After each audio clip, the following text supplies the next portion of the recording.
ពិតជាអរគុណខ្លាំងណាស់ដល់អតិថិជនតែងតែគ្រប់គ្រងនៅហាង Dior Mobile Service របស់យើងខ្ញុំនៅខាងមុខផ្សារទូពងរដែលទូរស័ព្ទរបស់គាត់គឺ model iPhone ដែលមានបញ្ហាបែកកញ្ចក់អេក្រង់ហើយគាត់យកមកអ៊ុតថាច់ជាមួយនឹងការបញ្ចុះតម្លៃ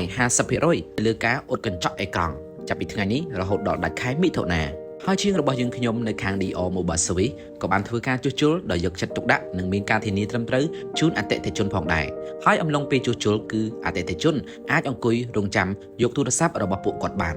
ហើយនៅហាង Dior Mobile Service របស់យើងខ្ញុំគឺមានសេវាកម្មជាច្រើនដូចជាការពូលាទូពូលាអេក្រង់ការជួសជុលផ្នែកគ្រឿងម៉ាស៊ីនឬក៏ជួសជុលសេវាកម្មផ្សេងៗជាច្រើនទៀតដែលពុកម៉ែបងប្អូនទាំងអស់គ្នាអាចអង្គុយរងចាំដោយមិនចាំយូរឡើយបន្ទាប់ពីរងចាំអស់រយៈពេលមួយសន្ទុះក្រោយមកបងប្រុសគាត់ក៏បាន check មើលទូរស័ព្ទរបស់គាត់ហើយយើងក៏បានបញ្ចុះតម្លៃទៅកាន់គាត់ 50% ផងដែរនៅក្នុងការអ៊ុតកញ្ចក់ថាច់មួយនេះដូច្នេះប្រសិនបើពុកម៉ែបងប្អូនមានបញ្ហាជាមួយនឹងការជួសជុលដែលពិបាកក្នុងការរកជាងដែលមានទំនុកចិត្តសូមអញ្ជើញមកកាន់ហាង Dior Mobile Service នៅខាងមុខផ្សារទឹកពងរឬក៏ទំនាក់ទំនងទៅកាន់លេខទូរស័ព្ទដូចដែលបានដាក់បង្ហាញនៅក្នុងវីដេអូ